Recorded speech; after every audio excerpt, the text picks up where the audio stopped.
New iPad delivery, I think. Just want to show you guys one thing first though. Packing game on point. Look how clean everything is. 4 clear totes. This guy is full. This guy still needs to go, but clean.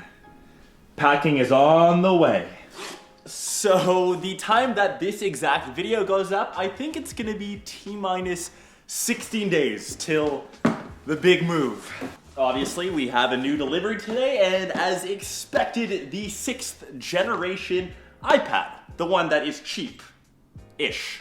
So the 6th gen 32 gigs, this is the entry level, will retail now for $329. If you're in the education space, you can grab it for $300, kind of bringing iPads to the masses. Quick little update though before we head into the studio. We have a giveaway winner update.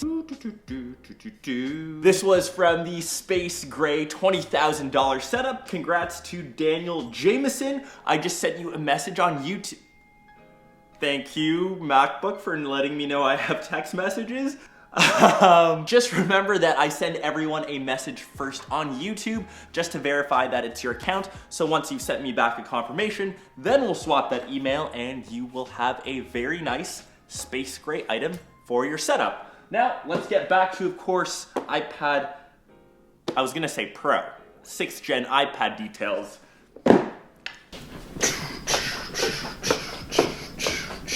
Kind of see the tote game starting to come out in the studio too. Fitting wearing gray for a Space Gray video. So the new 2018 iPad, here it is, and I obviously have my iPad Pro. This is the 10.5 inch.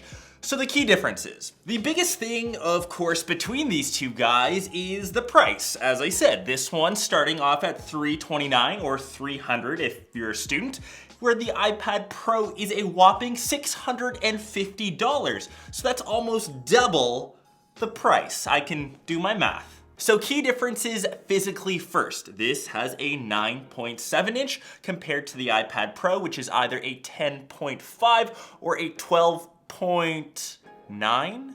12.9, I believe. The screen on the iPad isn't laminated, so there's a slight little air gap. You can kind of tell the difference when you've got both side by side, but if you've only just got this guy in front of you, unless you're a really, really big techie, you might see the slightest gap. The iPad Pro screen obviously has a wider color gamut. It's got an increased refresh rate, but don't get me wrong, the one on the iPad, still totally fine, still totally usable.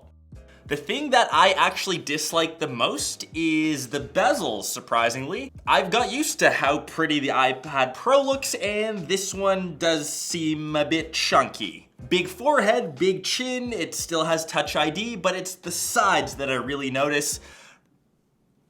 Yeah, that's kind of what you're getting at. And I'm not complaining too much. I know this is the 6th gen. It's essentially just a spec upgrade from the 5th gen. But the biggest thing that I said, we now have full support for this guy. The Apple Pencil, which isn't included, an extra $100. Apple knows how to gouge you, but it will finally work with this iPad. Bringing out my inner student, I downloaded Frogopedia. I will leave it linked down below, but you can essentially look through all stages of a frog in AR, and of course, it supports the Apple Pencil, and I've learned a couple things, kind of upgrading my bio degree. Internally, we've got essentially what the iPhone 7 and 7 Plus was. That's the A10 and M10 Motion co-processor, so it zips through everything just fine. I do think, though, the iPad Pro is snappier. Obviously, it does have the latest and greatest internals, whereas this guy is more suited as entry level for most people out there.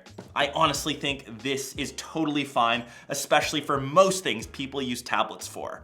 Media consumption, browsing the net, watching YouTube videos, playing a couple games, I think that is what the iPad Pro is truly suited for. But the one thing that I thought was weird, the iPad Pro does have magnetic mounts, so you can pair that with, say, the smart keyboard, perfect for students wanting to take notes in class. But strangely enough, the entry-level iPad doesn't, even though I think this is tuned for students. I find that a tad bit weird. We also lose out on 2 speakers. We only have the bottom-facing ones on the iPad. And also, unfortunately, for all those people out there that love to snap pics with your iPad, I know you guys are out there on the traditional one. I believe this is the camera from the iPhone 6, whereas the iPad Pro has the upgraded one. I don't think that's too big of a deal breaker. It's mostly the front-facing cam, which I tend to use when I'm, say, FaceTiming my parents. Sadly, on the iPad, we still have a 1.2 megapixel camera. We're in 2018, and that's still a thing. But other than that, those are pretty much the changes coming to the 6th gen iPad. I love that Apple is keeping this budget friendly. $329 isn't bad for an entry-level iPad. They used to start at $500, so nice to see these things coming down in price. I love the fact that I can now use my Apple Pencil. It works exactly like on my iPad Pro. I can sketch with it, it is pressure sensitive, and when I need to juice it up, 15-ish minutes gets you around 80-ish%, because no matter what, this charging mechanism will never kind of get old for me. An Apple lolly. Anyways, let me know your thoughts down below on the new budget-friendly and cheap, I will put that in quotes because Apple is never considered cheap, iPad. Curious to hear your thoughts, and I will catch the rest of you, of course, in one of my next episodes or one of my next vlogs. Probably more packing will be taking place. Peace.